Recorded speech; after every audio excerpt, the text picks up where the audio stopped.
दोस्तों कैसे हैं आप लोग। बिल्कुल मस्त होंगे, स्वस्थ होंगे, फिट होंगे और आप लोग का प्रिपरेशन बिल्कुल ढंग से, सही तरीका से, एक सटीक तरीका से तैयारी चलती होगी आप लोगों का। अच्छा, वर्ल्ड हिस्ट्री में जो बोला जाए, आपको स्टार्ट करने में से पहले आपका ये अगला टॉपिक हम कर रहे हैं। जैसे आपको पता है कि पुनर्जागरण और प्रबोधन हो गया है, तो अब प्रबोधन में जो है उपनिवेशवाद का प्रसार, उपनिवेशवाद जो है ना, उपनिवेशवाद में प्रबोधन का प्रसार, तो ये जो है आपका अगला टॉपिक है।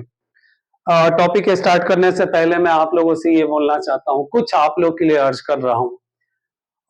मंजिलों के मुझे फिक्र नहीं, रास्ते मेरे साथ हैं। तो ये आप लोगों के लिए, मंजिलों का फिक्र नहीं करना है, रास्ते आप लोगों के साथ है ना। मंजिलों का फिक्र नहीं मुझे, रास्ते मेरे साथ हैं। तो ये रह गया।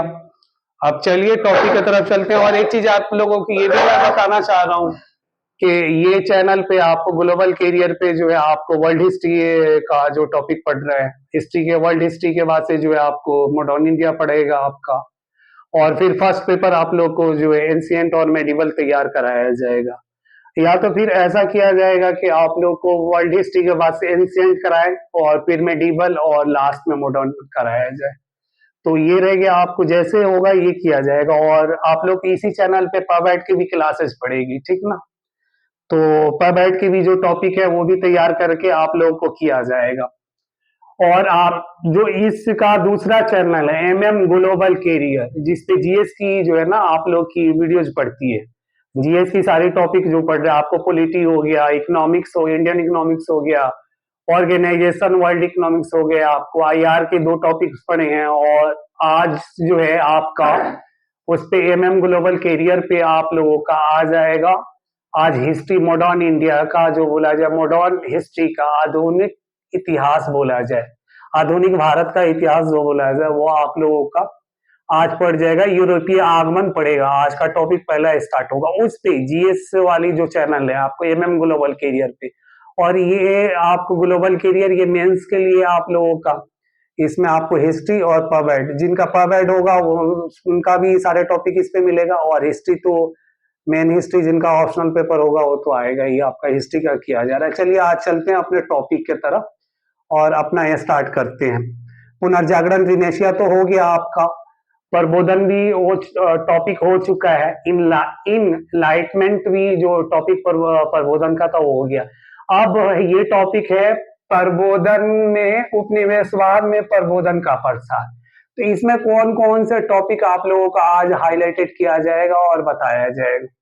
इसमें ये 17वीं और 18वीं शताब्दी में फ्रांस और इंग्लैंड से प्रारंभ हुआ था, इसका पूरा थीम और बैकग्राउंड रहेगा। दूसरा टॉपिक होगा इंग्लैंड की क्रांति के कारण गौरवशाली क्रांति, जो 1688 ईस्वी में हुआ था, वो पूरा थीम रहेगा, उसका बैकग्राउंड और पूरा उसकी चर्चा, जो उसकी हिस्ट्री और उसके कारक और कौन कौन कैसे कैसे वहां के वो समय पीरियड और टाइम का, वो सब रहेगा। और उसके बाद तब आ जाइएगा आपका अगला टॉपिक होगा, उसके बाद से इंग्लैंड की क्रांति, रिवोल्यूशन ऑफ इंग्लैंड होगा। उसके बाद तब होगा 1688 की गौरपुर क्रांति, जो बोला जाए राजनयिक कारण में जेम्स द्वितीय का जो बोला जाए मतलब एक निर्बलीय, निर्दयी जो शासक के रूप में, शासक के रूप में जो उनका चरित्र था, उसके बारे में उनकी हिस्ट्री और सब थीम, बैकग्राउंड्स और कारक उसके क्या थे, उद्देश्य और वो कैसे कैसे हुआ था, वो सब सारी कहानी जो है, स्टोरी, वो आपको बताई जाएगी इसमें, ठीक ना, हिस्ट्री में। उसके बाद तब आपको आएगा इसी में जो जेम्स द्वितीय का निरंकुशता का कारण और उनका जो है ना खूनी न्यायालय, इसमें टॉपिक होगा। उसके बाद जेम्स द्वितीय का, इसमें होगा जेम्स द्वितीय का धार्मिक कारण, ठीक है, ये आपका जेम्स द्वितीय का धार्मिक कारण आ जाएगा। फिर आ जाएगा कैथोलिक धर्म के लिए प्रसार, प्रोटेस्टेंट और कैथोलिक धर्म का फ्रांस और ब्रिटेन में जो उस टाइम में बैकग्राउंड था, और ये दोनों धर्म थे जो बैंडेड हुए, और वहां पे कैथोलिक वालों को कितनी प्राथमिकता दी गई और प्रोटेस्टेंट वालों को कैसे नकारा गया, और यूरोप में उनका क्या मतलब, ये प्रचार प्रसार कैथोलिक और प्रोटेस्टेंट का था। तो उसमें जो है टेस्ट अधिनियम को स्थगित करना, तो ये सब सारी जो है ना टॉपिक आपको आज किया जाएगा। तो आज अब स्टार्ट हम किया जाए, आप लोग चलिए अब स्टार्ट किया जाए। और आप लोग से एक ये निवेदन ये भी है कि आप लोग हमारे चैनल को ग्लोबल कैरियर को, और दूसरा जो चैनल है एमएम ग्लोबल कैरियर से आप लोग जुड़े, सब्सक्राइब करें, लाइक दीजिए, व्यू दीजिए, कमेंट कीजिए। अगर कोई क्वेश्चन आप लोगों को किसी भी टॉपिक से हो, जीए से कोई पेपर हो, या फिर आपको हॉस्टल हिस्ट्री हो, पवेड हो, या फिर आपको यूपीएससी सिविल सर्विसेज में किसी तरह की कोई परेशानी या किसी तरह कुछ भी हो, तो आप लोग कमेंट कर सकते हैं, आप लोग जो है कंसल्ट कर सकते हैं। ठीक, तो इसमें जो है ना उसमें पादवियों पर महाभियोग और वियोग का जो लगाना था वो सब चलेगा, इसमें आगे का टॉपिक होगा। तो आप लोग साथ बने रहिए, साथ दीजिए, और उम्मीद है कि आप लोग की, और आशा ये है कि आप लोग सही तरीके से प्रिपरेशन भी, आप लोग की तैयारी वारी सब कुछ अच्छी चलती होगी। और चलते आप लोग चलिए अब अपने मंजिल की तरफ चलिए, मतलब अपने मंजिल की तरफ आप लोग की जो है ना मंजिलें, राह जो है आप लोग को आसान बनाया जा रहा है। आप लोग सिर्फ स्टडी कीजिए, आप लोग ये जितने भी जो पढ़ाया जा रहा है आप इसको सुनिए, नोट्स बनाइए, और बुक्स उठाइए, बुक्स उठा के आप इसको पहले पूरा देखिए, सुनिए, लिखिए, नोट्स बना के आप बुक्स उठा के देखिए। देखिए आप लोगों को कैसा जो है कंसेप्ट आप लोगों का हो गया, आपको जो इंसाइट हो गया, और आप लोग की लिखने की जो शैली है, लेखन शैली है, वो कैसे डेवलप नहीं होता ये देखना है, और आप लोग की सिलेक्शन कैसा नहीं होता ये भी देखना है। सिलेक्शन जरूर होगा, देन गॉड, देन बोला जाए we will be completed the every exams, मतलब यूपीएससी हो गया, एसएससी हो गया, एसएससी वालों को भी बोलना चाह रहा हूँ, या किसी भी कंप्लीटेड कोई भी कंपटीशन का एग्जाम हो गया।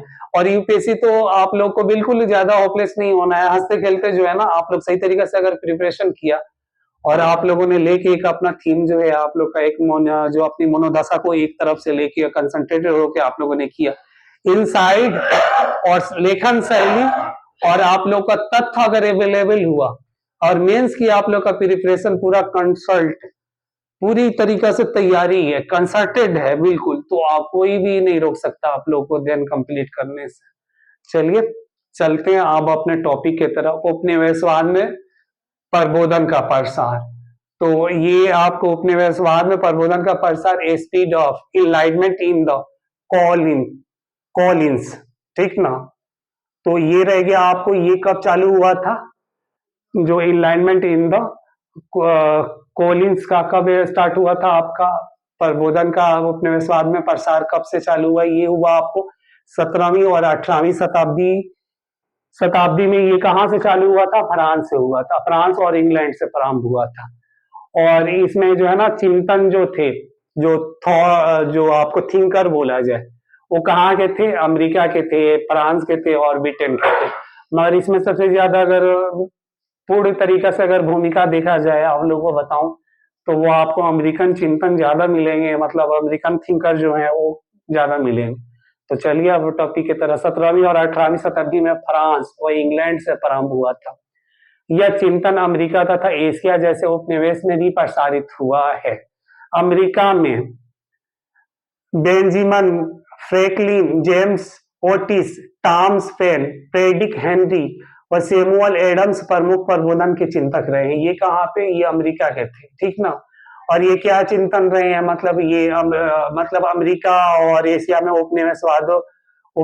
उपनिवेशवाद की जो प्रसार हो रही थी, उसमें प्रबोधन का जब काल आया, तो उसमें जो चिंतनों की जो है ना, यूरोप से ऑलमोस्ट, यूरोप और अमेरिका के जो चिंतक थे, जो थिंकर थे, उनमें कौन कौन से थे आपको, उनमें से थे बेंजामिन थे, फ्रैंकलिन थे, जेम्स ओटिस, टॉमस पेन और फ्रेडरिक हेनरी, सैमुअल जो बोला जाए, सैमुअल एडम्स, ये प्रमुख प्रबोधन के चिंतक रहे हैं, जिन्होंने कलब और प्रबोधन मतलब वो प्रबोधन के लिए जो है ना इन्होंने काम किया, कहाँ से, कलब और लेखन शैली से इन्होंने स्टार्ट किया था। कल वो पुस्तकालय और पत्रिकाओं के माध्यम से प्रबोधन की चेतना का प्रसार किया था। इन लोगों ने जो है ना क्लब, जो आजकल आप देखते हैं कि हर चीज का क्लब बना हुआ है, तो और पुस्तकालय वहां पे था उनका, पुस्तकालय और लेखन शैली की तरह जो है ना इन्होंने प्रबोधन का प्रचार और प्रसार किया। कहाँ पे, उपनिवेशवादों में, मतलब एक चिंतन जो बोला जाए, एक चेतना को जगाना, जैसे जागरूकता, उस टाइम में शिक्षा का भी जो है बहुत अभाव था, और बिल्कुल वहां पे आपको सामंतवादी व्यवस्था थी। जो यूरोप में बोला जाए, यूरोप का जो मार्केट था वो बिल्कुल औपनिवेशवादों के अकॉर्डिंग हाथ में था पूरा। मतलब सिर्फ यूरोप की बात नहीं बोली जा रही है, अमेरिका बोला जा रहा है आपको, और इधर में आपको एशिया की कंट्रीज जो है, भारतीय उपमहाद्वीप भी आ जाएगा इसमें, आपको मिडिल ईस्ट की भी कई कंट्रीज आ जाएंगे, आपको अफ्रीकन कंट्रीज आ जाएगा, यूनाइटेड स्टेट ऑफ अमेरिका आ जाएगा। ये सब किसके अधीन थे? ये ब्रिटिश जो है ना, ब्रिटिशों के अधीन थे, ब्रिटिश गवर्नमेंट के अधीन थे। और उनका जो बोला जाए, ब्रिटिशों का जो साम्राज्य है वो पूरा, जो पूरब में न्यूजीलैंड से लेकर और पश्चिम में जो आपको बोला जाए United state of America, America तक, और इधर दक्षिण में श्रीलंका, मलाया जो से लेके आपको इधर में दक्षिण में आपको मंगोलिया हो गया और चाइना हो गया, तो वहां पे भी उनका अधिपत्य था। मगर मगर वो आपको मंगोल राजा कुबलाई खान के टाइम में जो है ना अधिपत्य नहीं हो पाया इन लोगों का। तो वो जब हम आएंगे ना मेडिवल में, तो आपको उस टाइम में करवाएंगे, आपको प्री मॉडर्न जब चालू होगा, आपको जहाँ पे मेडिवल एंड होगा, एंशिएंट प्री मेडिवल जहां से शुरू होगा, तो वहां पे वो सब चीजें जो है ना आपको, तो ये सब वहां से थोड़ा आप लोगों को लिंक भी करना होगा, तो वो आगे आपको बताया जाएगा। अगला इसमें जो आगे है, एशिया में प्रबोधन का प्रसार ईसाई मिशनरी तथा साम्राज्यवादी देशों की शोषक नीतियों का परिणाम था। चीन में प्रबोधन के प्रभाव में से स्वतंत्र प्रगतिशीलता आक्रामक के मूल का प्रसार हुआ, और कन्फ्यूजवाद को चुनौती दी गई, और जापान में मुराकुसा जैसी संस्थाएं प्रबोधन वाहक बनी, जिन्होंने नैतिक आत्मनिर्भरता मूल्यों को सर्वोच्चता प्रदान की गई। ठीक ना? और स्त्री शिक्षा व रोजगार प्रदान करने पर जोर दिया गया था। मतलब आपको बता रहा हूं ना कि चीन में जो है कन्फ्यूशियनवाद, मतलब कन्फ्यूज को ही बोलिए, कन्फ्यूजवाद जो था, जिसको कन्फ्यूजियनवाद बोला जाता है, तो वो चाइना में जो है ना वहां पे प्रबोधन का असर पड़ा, उन्होंने जो है ना प्रचार प्रसार किया, तो वहां पे भी। और ईसाई मिशनरियों के साम्राज्यवाद की शोषक की नीतियों का परिणाम था, मतलब वहां पे जो शोषक होते थे उसके परिणाम थे। ईसाई मिशनरी जाते थे और अपने साम्राज्यवादी स्थापना वहां पे, और ईसाई धर्मों का प्रचार प्रसार करते थे वहां पे, और जो बोला जाए गिरजाघरों की स्थापना होती थी, चर्चों की होती थी, वो अपने मनमाने तरीके से रूल रेगुलेशन और कानून बनाते थे।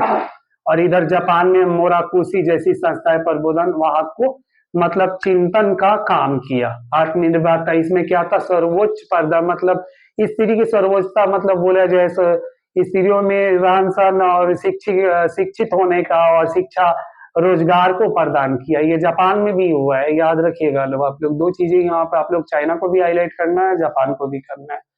भारत में औपनिवेशिक लूट, दसलीय भेदभाव, अमेरिकी स्वतंत्र संग्राम, फ्रांसीसी क्रांति, इटली का एकीकरण, मार्क्स का चिंतन प्रबोधन के प्रेरक रहे हैं। भारत के नौ शिक्षित वर्ग ने, मतलब क्या है, भारत में भी नौ शिक्षित वर्ग जो थे, उन्होंने भी प्रबोधन को जो है ना और चिंतन को, मतलब पुनर्जागरण जो बोला जाए, तो वो रिनेसिया जिसको बोला जाए, उसको भारत में भी अपनाया गया। और उसमें भी काफी सारे आप लोग राम मनोहर राय का, ईश्वर चंद्र विद्यासागर का, दया सरस्वती, विवेकानंद के बारे में आप लोगों ने सुना ही होगा।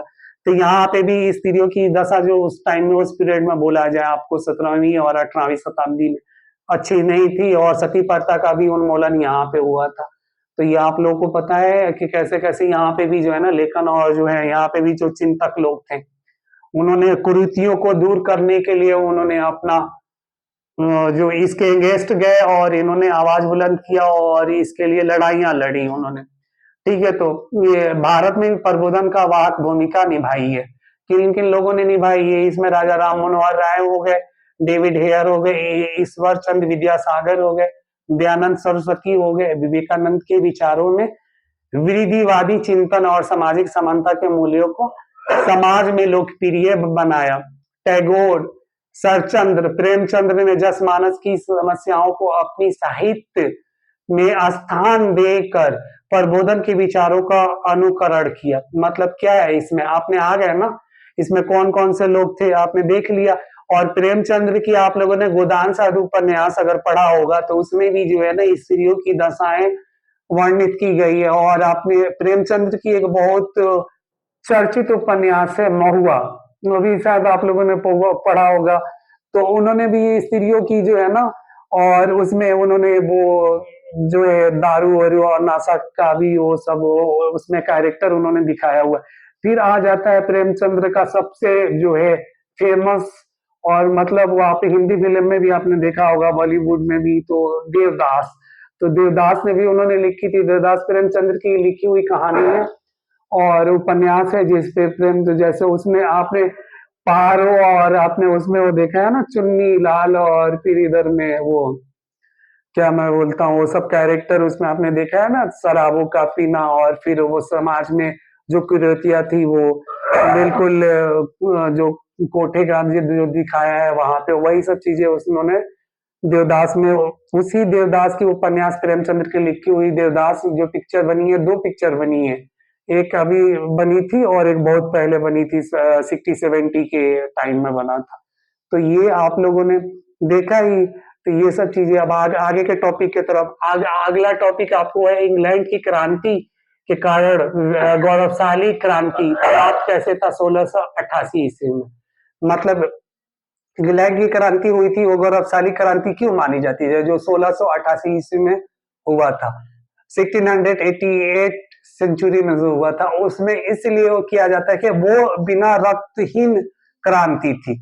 मतलब उसमें एक बूंद भी खून नहीं गिरा हुआ था, और ये मानना पड़ेगा कि इंग्लैंड में कोई क्रांति हो, और उस टाइम में जो बोला जाए आपको 17वीं-18वीं शताब्दी में, जो आपको 17वीं-18वीं शताब्दी में बोला जाए कि क्रांति हो, और बिना खून गिरे हुए जो है वो क्रांति सफल हो गई हो। यूरोप का पूरे यूरोप में देखा जाए, अमेरिका आपको इधर फ्रांस का देख लिया जाए, इटली और जर्मनी में जब आ जाइएगा आप, इटली और जर्मनी का जब एकीकरण पढ़ाया जाएगा तो उसमें भी आप देखेंगे कि कैसे वो क्रांति हुई थी, और बिल्कुल वहां पे मतलब, और या फिर आप अमेरिकन क्रांति जो बोला जाए, जो अमेरिकन क्रांति से पहले जो फ्रेंच रिवोल्यूशन था, फ्रांसीसी क्रांति था, तो ये सब नेपोलियन बोनापार्ट, तो ये सब सारा इसमें आ जाएगा। मगर ये याद रखिएगा, लो अमेरिकन जो क्रांति प्रेरित थी वो इंग्लैंड की क्रांति से ही प्रेरित थी, और अमेरिकन क्रांति से प्रेरित फ्रेंच रिवोल्यूशन था, फ्रांसीसी क्रांति था।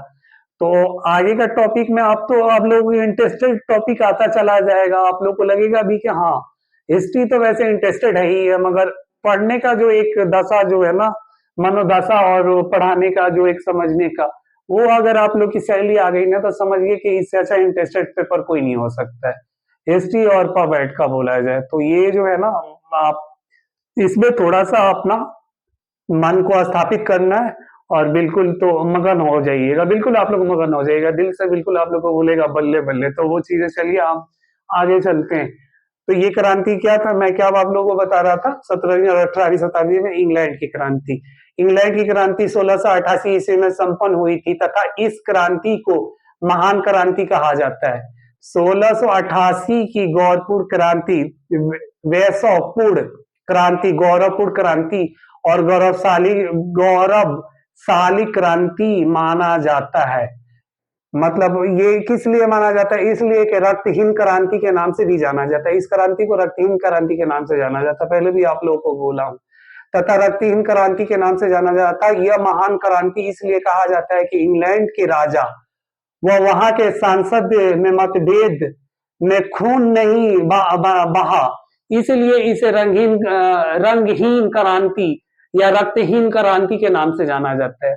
ठीक है, तो ये आप लोग रहिए, संसद और वहां के राजा के बीच में मतभेद था, और बिना खून खराबे का ही जो है ना वो क्रांति सफल हुआ, तो इसलिए इसे रक्तहीन क्रांति बोला जाता है।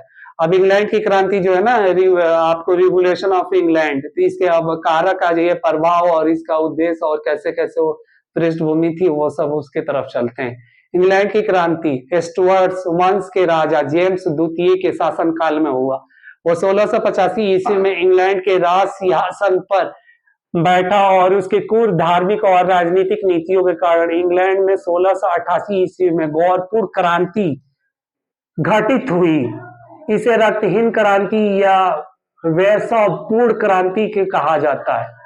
और 18वीं शताब्दी तथा विश्व के 3 प्रमुख क्रांति विभिन्न देशों में हुई थी। क्रांति जो है 3 देशों में हुई थी, जिसका असर पूरे विश्व पे पड़ा था। वो कौन कौन सी? एक तो इंग्लैंड की क्रांति हो गई, रिवोल्यूशन ऑफ इंग्लैंड हो गया, आपको अमेरिकन रिवोल्यूशन हो गया, और तीसरा फ्रेंच रिवोल्यूशन हो गया। इंग्लैंड की क्रांति और अमेरिकन क्रांति, उसके बाद से आपको फ्रांसीसी क्रांति। तो ये जो है ना 18वीं सदी तक विश्व के 3 प्रमुख विभिन्न देशों में हुई थी ये क्रांतियां, और ये देश आवश्यक अलग अलग हैं, परंतु इनकी क्रांतियों का प्रभाव विश्व के सभी देशों पर पड़ा और इसके सकारात्मक परिणाम भी निकले थे। इन क्रांतियों में इंग्लैंड की गोरखपुर क्रांति 1688 में सर्वप्रथम घटित हुई थी। इंग्लैंड की क्रांति ने ही अमेरिकी क्रांति को प्रेरित किया था। ठीक है, अमेरिकन क्रांति हुई थी वो किसी इंग्लैंड की क्रांति से ही प्रेरित हुआ था, मैं आप लोगों को बोल रहा हूं ना। और अमेरिका की स्वतंत्रता प्राप्ति की मांग की बुलंद आवाज होने लगी थी, मगर अमेरिकन क्रांति के लिए वहां पे अमेरिका के जो दास व्यवस्था थे और जो वहां पे जो लोग थे, जो आपको पता है कि अमेरिका भी जो है ब्रिटिश और फ्रेंच के उपनिवेशों में से थे, ठीक ना, था। मतलब ब्रिटिश उपनिवेश था, ब्रिटिश साम्राज्य भी जो है वहां फैला हुआ था अमेरिका में, और इन्हीं के हाथों में सब कुछ शासन प्रणाली, वो ईसाई मिशनरी, वहां के स्कूल, चर्च और विश्वविद्यालय, वहां पे जो है पादरी, सब इनके अकॉर्डिंग चलते थे। व्यापार हो गया। और अमेरिकन क्रांति का जो एक चीज आप लोगों को बताना चाह रहा हूँ, अमेरिका क्रांति का जो नींव जो पड़ा था बोस्टन की टी पार्टी, वो आगे हम आएंगे इसी में। बोस्टन की टी पार्टी में जब अमेरिकन क्रांति कराएंगे ना, वहां से नींव पड़ी थी। और अमेरिकन क्रांति का जो है अमेरिका का स्वतंत्र होने का मेन जो पॉइंट दिया जाता है, वो हम बोस्टन की टी पार्टी को ही बोला जाता है। और वही बोस्टन की टी पार्टी से प्रेरित होके फ्रेंच रिवोल्यूशन, फ्रांसीसी क्रांति हुई थी। ठीक, तो अमेरिका में संसद तथा जनता में तनाव का माहौल था, अतः अमेरिकी उपनिवेशों ने स्वतंत्रता प्राप्ति के लिए संघर्ष किया। यही संघर्ष अमेरिकी क्रांति 1776 ईस्वी को कहलाता है। ठीक है, और ये क्रांति जो है ना, ये कहलाता अमेरिकन क्रांति, और बोस्टन के टी पार्टी के नाम से भी जाना जाता है। ठीक है, अमेरिकी क्रांति तथा इंग्लैंड की क्रांति 1688 के कारण ही यूरोप में क्रांति का दौर आरंभ हुआ। आगे फ्रांस में चर्च, कुलीन तथा शासक वर्ग के विरुद्ध सामरिक, कृषक तथा बुद्धिजीवियों द्वारा जो क्रांति हुई, वो फ्रांसीसी क्रांति 1789 ईस्वी में हुई थी। परंतु 1688 ईस्वी को इंग्लैंड की क्रांति शांतिपूर्ण संपन्न हुई। इस क्रांति में इंग्लैंड की शासक व्यवस्था तथा इंग्लैंड के राजा बदला गया, पर कहीं खून का एक कतरा नहीं गिरा, जो इसकी महत्वपूर्ण बिंदु है। ठीक है, और जो अमेरिकन क्रांति और फ्रांसीसी क्रांति हुई थी, तो वहां पे खून खराबे हुए थे, मगर यहाँ पे खून खराबे नहीं हुआ था। तो इसलिए जो है ना, इसका गौरव ये प्राप्त है इंग्लैंड की क्रांति को। इंग्लैंड की क्रांति को जब आप लोग को लिखना होगा, तो उसमें थोड़ा सा आप लोगों को जो बोला जाए अमेरिकन रिवोल्यूशन और फ्रेंच रिवोल्यूशन को भी दिखाना होगा। तो वो जब हम ये दोनों टॉपिक जब कराएंगे ना उसमें, तो वहां से इसका भी लिंक किया जाएगा और इसका भी वहां पे लिंक होगा। तो आप लोग वो आगे टॉपिक की तरफ जब हम बढ़ते जाएंगे, आप लोग करवाते जाएंगे। आप लोग बिल्कुल अपनी मनोस्थिति है ना बिल्कुल शांत करके रखिएगा। हर टॉपिक, हर चीज को आप लोगों को बताया जाएगा कि देन आप लोग कंप्लीट करें। और आई होप कि यही रह रहे कि आप लोग इस साल प्री भी निकालें, आपको 24 वाला प्रीलिम्स भी आपका क्लियर हो, मेंस भी क्लियर हो, इंटरव्यू भी क्लियर हो, और देन आप लोग say then we will be selected next year. तो ये चीजें जो है ना बिल्कुल। चलिए अब आगे के टॉपिक की तरफ। 1688 की गौरवपुर क्रांति, ठीक ना। तो ये क्रांति जो है 1688 की गौरवपुर क्रांति, the Galerius revolution of 1688, James द्वितीय के शासनकाल में भी घटित हुई, जिन्हें क्रांति को अवश्य अवश्य भावी बना दिया था। ये घटनाएं कौन कौन सी घटनाएं थी, अब इसमें मैं घटनाओं को जो है ना आप लोगों को, इसमें आप लोगों को ये राणा राजनीतिक और जेम्स के द्वितीय नेतृत्व, ये आप लोगों का हाईलाइटेड किया जाएगा। मैं आप लोगों को बता रहा हूँ ये। अच्छा, उसमें आपने देखा ना कि जैसे इंग्लैंड के जो साम्राज्य कितना बड़ा था और बिल्कुल पूरब से पश्चिम तक, उत्तर से दक्षिण तक सूर्यास्त कभी अस्त नहीं होता था। और वहां पे मतलब यूरोपियन यूरोप, पूरे यूरोप की बात बोला जाए, इंग्लैंड एक ऐसी शक्ति थी जो पूरी दुनिया की, पूरे विश्व की बात की जाए कि उसकी जो है ना कभी वो शक्तिहीन नहीं हुई। मगर एक टाइम ऐसा आया जब भारतीय उपमहाद्वीप में जब उसका बोला जाए अमेरिकन जब क्रांति हुई थी, अमेरिकन क्रांति और फ्रेंच रिवोल्यूशन होने के बाद से जो है, जब यहाँ पे भारत में उसका लास्ट भारत उपमहाद्वीप लास्ट उपनिवेशवाद जो बना, वो वहां से भी जो है आपको इंग्लैंड को यहाँ से भारतीय उपमहाद्वीप से हटना पड़ा, फ्रीडम देना पड़ा, आजादी देना पड़ा और सब वो भारतीयों के हाथ में सौंप के जाना पड़ा। उसके बाद भारत की जो वर्चस्व था वो बिल्कुल कम होता चला गया। ऐसा नहीं है कि भारत के और भी जो छोटे छोटे उपनिवेशवाद औपनिवेशिक देश थे वो आज भी हैं। कई जैसे आपको अफ्रीका में देखिए आज भी ब्रिटेन की कई जगह ऐसी है कि गुलामी है और उनके अकॉर्डिंग ही चलना पड़ता है। तो आपने अफ्रीकन क्रांति भी हुआ था नेल्सन मंडेला की तरफ से, वो भी आपने देखा ही होगा साउथ अफ्रीका का। तो आगे सब कुछ किया जाएगा आप लोगों को। अब आइए यहाँ पे मैं आपको बता रहा था ना 1688 की राजनीतिक क्रांति के जो बिंदु है, जो पॉइंट है, वो कौन कौन से थे। अब ऐसे भांगी बना दिया था, मतलब एकदम बिल्कुल वहां पे उस राजा को खत्म करके और फिर अपने को। और इसी में आपको खूनी घटना कभी आएगा, इसमें न्यायालय का जो ये होगा वो सब सारा सब इसी में पॉइंट आएगा। तो अब आगे राजनीतिक कारक कौन थे? जेम्स द्वितीय के निरकुश था। जेम्स द्वितीय निरकुश एवं स्वेच्छाचारी शासक था और सेना में वृद्धि की थी उसने। शासन का कटु अनुभव ही जानता को पहले से ही अपने अकॉर्डिंग, मतलब अपने खिलाफ नहीं होने के लिए जो है ना सेनाओं को तैयार करके रखा था, ठीक है। और संसद द्वारा अधिकारों के लिए संघर्ष, मतलब उसने संसद के अधिकारों के लिए संघर्ष किया और अपने हाथों में सारी शक्ति जो है ना तो अपने हाथों में रखा, संसद के अकॉर्डिंग नहीं जाने दिया, संसद के हाथों में नहीं जाने दिया। संसद अपने विशिष्ट अधिकारों को उपयोग करना चाहती थी, पर जो है जेम्स द्वितीय करने नहीं देना चाहता था। वो राजा के अधिकारों को, मतलब राजा के अधिकारों को सीमित और नियंत्रित करना चाहता था। राजा के अधिकारों को जो है ना सीमित और जो बोला जाए एक नियंत्रित करने का कौन चाहता था? ये संसद चाहती थी। कौन सा ब्रिटिश संसद चाहती थी। मगर जो है जेम्स द्वितीय ये नहीं चाहता था, याद रखिएगा। राजा और संसद ने राजा पर विजय प्राप्त की थी। वो जेम्स द्वितीय का इंग्लैंड छोड़ना पड़ा, मतलब जब वो संसद ने राजा पर विजय प्राप्त कर लिया तो जेम्स द्वितीय जो है ना इंग्लैंड छोड़ के कहाँ भागा? फ्रांस गया, ठीक ना। फ्रांस से उसकी मित्रता थी और फ्रांस से उसके जो है ना संबंध थे, उस संबंध को आगे जो है हाईलाइटेड किया जाएगा, आप लोग को बताया जाएगा। आइए चले इसी में आगे पॉइंट में मैं आप लोगों को बताऊंगा। खोनी न्यायालय, चार्ल्स द्वितीय के अवध पुत्र मनमथ ने सिंहासन प्राप्त करने के लिए जेम्स के विरुद्ध विद्रोह कर दिया। विरुद्ध जो है ना विद्रोह किया, कौन किया? मनमथ ने। और स्वयं को चार्ल्स द्वितीय का उत्तराधिकारी घोषित कर दिया। ये मनमथ को युद्ध में परास्त कर बंदी बना लिया गया और उसे मृत्यु दंड दे दिया गया, ठीक ना। ये जो बोला जाए अवध, मतलब अवध पुत्र का क्या होता है इसमें? अवध पुत्र का जो होता है ना, अवध पुत्र जो है वो चार्ल्स द्वितीय का अवध, मतलब वो उस टाइम में बहुत कुरीतियां जो है वहां पे भी यूरोप में गिरजाघरों में पादरी अपने तरीके से ये करते थे।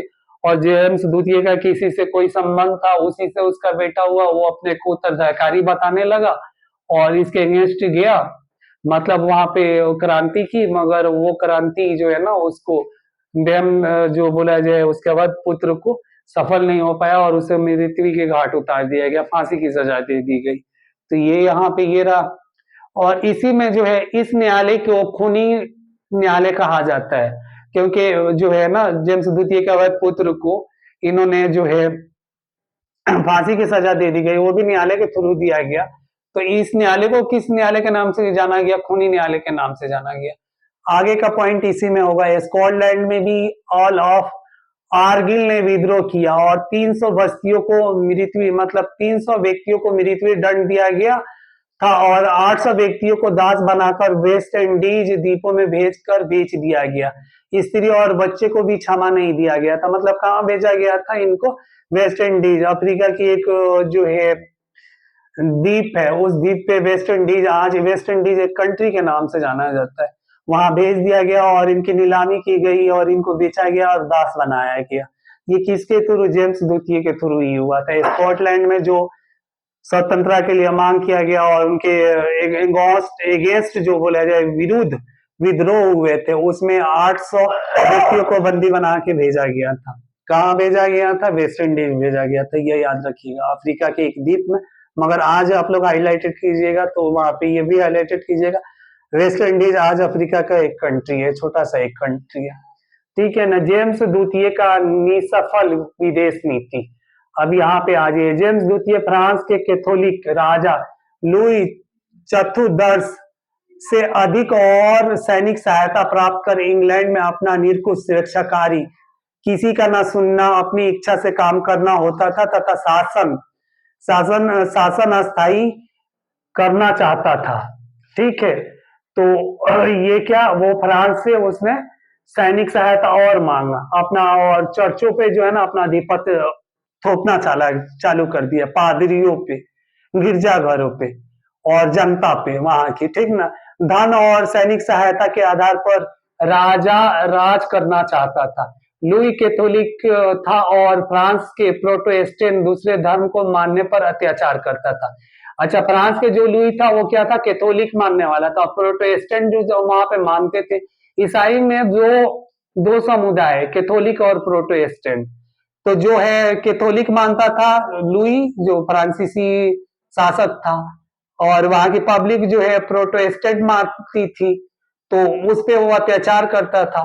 तो वहां की पब्लिक छोड़ के बाद में इंग्लैंड गई। तो आगे पॉइंट की तरफ वो आपको मैं करता हूँ। जेम्स द्वितीय ने भी कैथोलिक धर्म का प्रसार प्रचार किया और प्रोटेस्टेंट पर भी अत्याचार किया। वो कैथोलिक धर्म मनवाने का खुलकर प्रयास किया, ठीक ना, खुल के प्रयास किया। फ्रांस के प्रोटेस्टेंट इंग्लैंड में आकर शरण ले रहे थे। इंग्लैंड के लोगों को भी असंतोष व्यापक हो रहा था और इंग्लैंड वापसी तथा सदस्य संसद सदस्य नहीं चाहते थे कि जेम्स लुई से मित्रता रखे और उसे सहायता दे। इंग्लैंड वासी और जेम्स के विरोध हो गए और जेम्स द्वितीय का अपना सत्ता खोना पड़ा। जेम्स सांसद थे, ठीक ना, मतलब जेम्स को जो है ना, आपको जेम्स जो है वो ब्रिटेन का सांसद था और ब्रिटिश संसद ये नहीं चाहती थी कि जेम्स जो है ना लुई को सहायता दे, तो प्रोटेस्टेंट वहां से जो आ रहे हैं भाग के यहाँ पे इंग्लैंड में जो शरण ले रहे हैं, तो जेम्स के जो है लुईस के कहने पे जेम्स उन पे कोई अत्याचार ना करे और कैथोलिक धर्म मनवाने के लिए जो है ना, जो उन पे दबाव और अत्याचार ना करे, मतलब उन पे किसी तरह का दबाव वबाव ना करे। तो ये रह गया। और जेम्स जो है, जेम्स पे वहां की संसद ने जेम्स पे वहां की संसद ने साफ टिप्पणी की कि जो है ना प्रोटेस्टेंट मानने वालों के ब्रिटेन में किसी तरह पे उन पे अत्याचार ना किया जाए, ठीक है। अब आगे की तरफ आइए, जेम्स द्वितीय की धार्मिक कारण। इसमें जेम्स द्वितीय ने कैथोलिक धर्म के लिए प्रचार प्रसार किया था, ठीक ना। जेम्स द्वितीय का धार्मिक कारण ये रह गया आप लोगों का। तो इसमें क्या है, आप लोग एक बार देख लीजिए, लो आप लोग ये जो अभी तक पढ़ाया हूं, ठीक।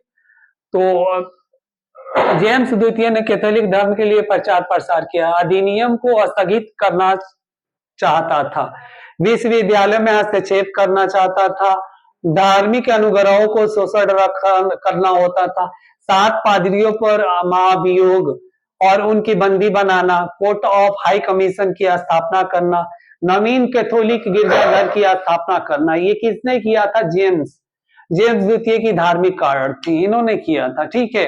और कैथोलिक धर्म के लिए प्रसार किया इन्होंने भी, जेम्स ने भी वही काम किया है जो आपको लुईस ने किया था फ्रांस में, ठीक है। और इसने भी वही काम किया जो है इंग्लैंड में, कि लोगों पे जो है ना गिरजाघरों के द्वारा उन पे आधिपत्य जमाया जाए और उन पे आधिपत्य थोपा जाए। तो ये रह गया कैथोलिक धर्म के लिए प्रसार। कैथोलिक धर्म का अनुयायी था जेम्स, क्या था? कैथोलिक धर्म का अनुयायी था। इंग्लैंड के अधिकांश जनता एंग्लिकन मत धर्म की अनुयायी थी, मतलब इंग्लैंड की अधिकतर जनता थी वो कौन सी धर्म मानती थी? एंग्लिकन धर्म मानती थी, ठीक ना। जेम्स कैथोलिक को अधिक अधिक जो बोला जाए सुविधा प्रदान करना चाहता था, ठीक है। और जेम्स कैथोलिक को जेम्स ने पोप को इंग्लैंड में आमंत्रित किया था और जेम्स द्वारा लंदन में कैथोलिक गिरजाघर का निर्माण किया था।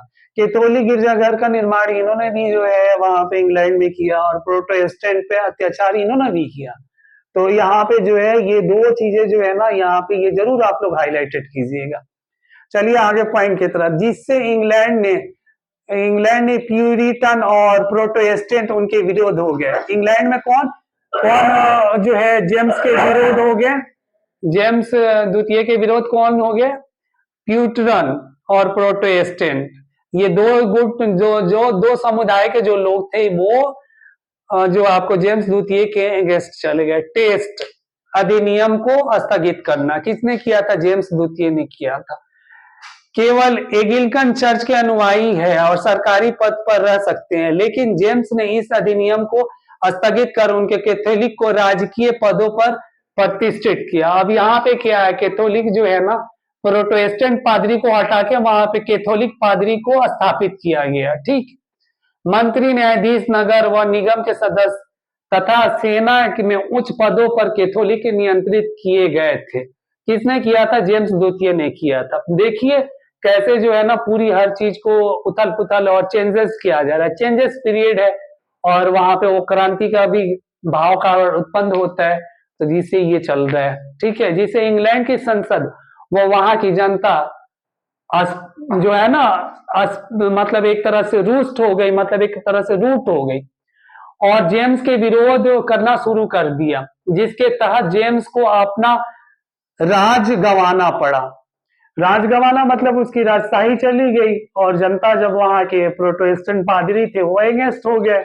और इसने तब भी जो है इसके बाद भी जो है ना इसने जेम्स द्वितीय ने वहां पे और भी कुरीतियां विश्वविद्यालय में भी जो अपने मनमाना चालू किया। ये अगला पॉइंट याद रखिएगा लो आप लोग। अब इसमें क्या है, विश्वविद्यालय में हस्तक्षेप करना। कैथोलिक मतावली होने से जेम्स ने विश्वविद्यालय में उच्च पदों पर कैथोलिकों की नियुक्ति किए थे।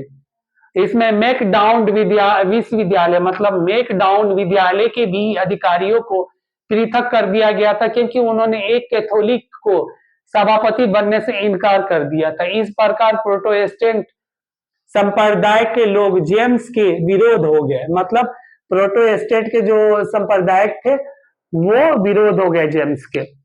और वहां पे विश्वविद्यालय में जेम्स ने अपना अधिपत्य स्थापित किया और वहां के एक विद्यालय जो है मैकडाउन में जो है ना वहां के सभापति अपने जो है कैथोलिक पादरी को थोपना चाहते थे। तो मैकडाउन जो विश्वविद्यालय के जो लोग थे उन्होंने जो है ना करने से मना कर दिया, तो ये मैकडाउन विश्वविद्यालय को ही निष्कासित कर दिया। किसने किया था, जेम्स द्वितीय ने किया था। अब अगला पॉइंट इसमें आएगा धार्मिक अनुग्रहों की घोषणा है। अब ये आ जाइए कैथोलिक धर्म के लिए इसमें धार्मिक अनुग्रहों की घोषणाएं, ये आगे पॉइंट इसी में दिखाना होगा। जेम्स द्वितीय की जो कुरीतियां थी वो, जेम्स द्वितीय ने इंग्लैंड को कैथोलिक देश बनने के लिए 1687 ईस्वी से 1688 ईस्वी में 2 बार धार्मिक अनुग्रह की घोषणा की थी। कब कब की थी, 1687 में और 1688 में धार्मिक अनुग्रह की घोषणा की थी। देख रहे हैं ये कितने चेंजेस हो रहे हैं पहले से और अब के बीच में। अब अगला पॉइंट होगा, प्रथम घोषणा में कैथोलिक तथा अन्य मतावलंबियों पर लगे प्रतिबंधों और नियंत्रणों को समाप्त कर दिया गया था। देखिए अब आया यहाँ पे, और मतलब किस पे, ये भी कैथोलिक पे जो लगे हुए थे उनको समाप्त किया गया था, प्रोटेस्टेंट पे जो है ना थोपा जा रहा है।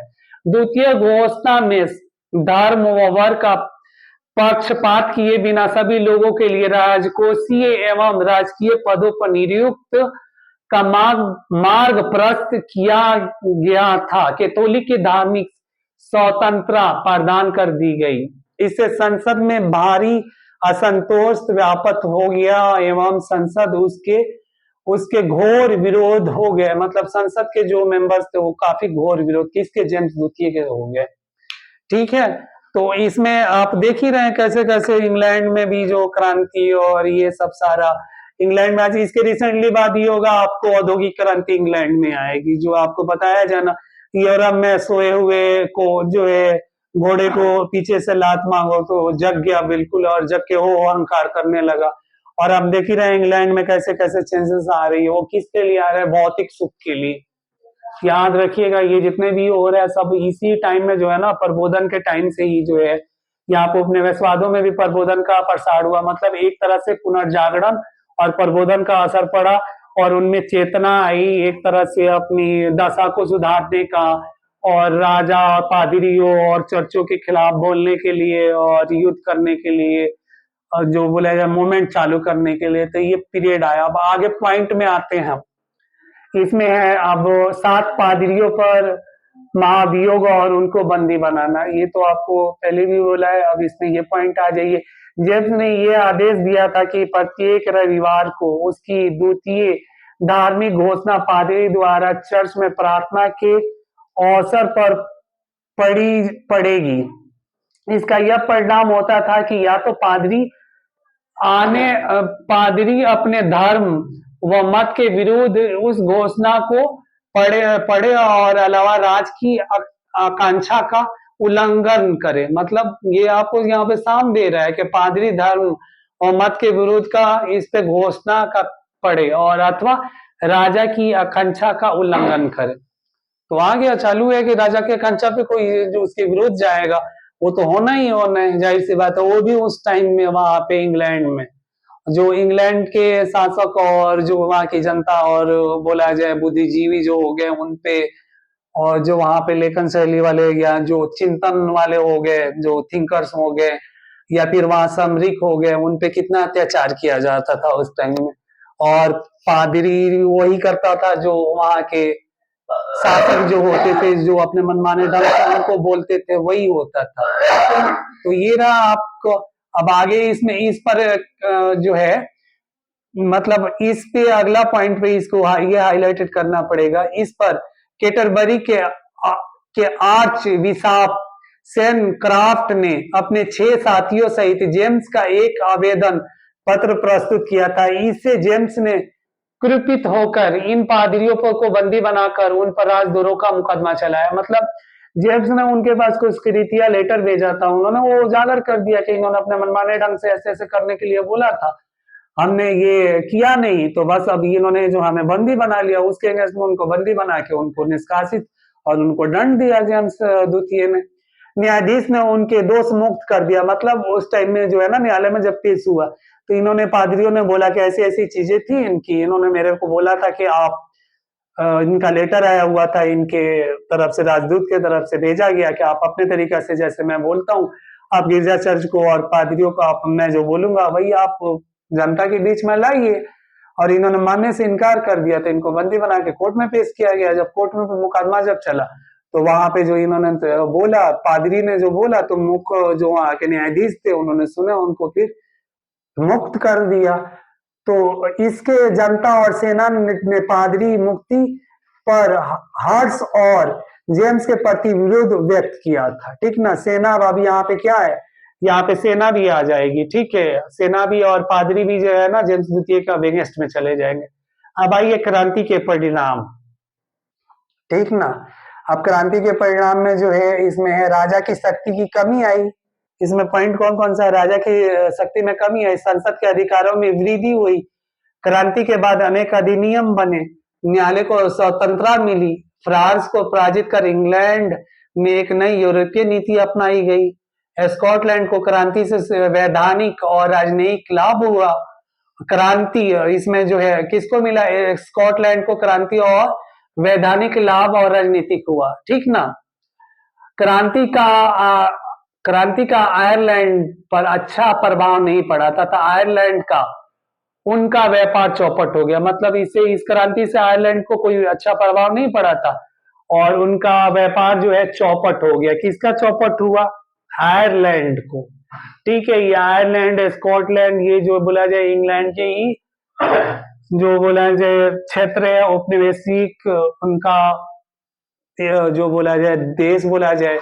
और अभी आपको पता ही है कि आयरलैंड जो है अलग हो चुका है और स्कॉटलैंड है जो है वो भी उससे जो अलग है। इंग्लैंड में अभी आपने देखा ही होगा, अभी रिसेंटली भी आया था आपको स्कॉटलैंड को लेके जनमत संग्रह वाला जो मामला था, तो वो सब चीजें, ये तो बात की बात है। ये पहले जो है ये तो आप 16वीं 17वीं शताब्दी में, आप 18वीं शताब्दी में आप जा रहे हैं।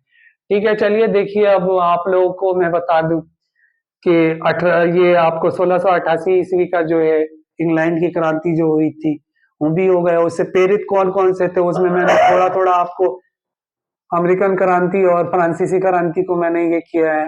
जब अमेरिकन क्रांति और फ्रांसीसी क्रांति के जब टॉपिक आएगा तो उसमें भी आप लोगों को सब कुछ किया जाएगा। और वहां पे पादरियों का जो है वो कैसा ये था, कैथोलिक और प्रोटेस्टेंट का क्या था, जेम्स द्वितीय का कैसे, और फ्रांस में लुइस का वो सब, ये सब सारा टॉपिक आप लोग तो कर दिया, आप लोग कीजिए। चलिए आप लोग पुनः जागरण प्रबोधन तो हो ही गया है। अब अगला टॉपिक की तरफ आते हैं हम, अगले क्लास में आपसे मिलेंगे। चलिए, God bless you, thank you.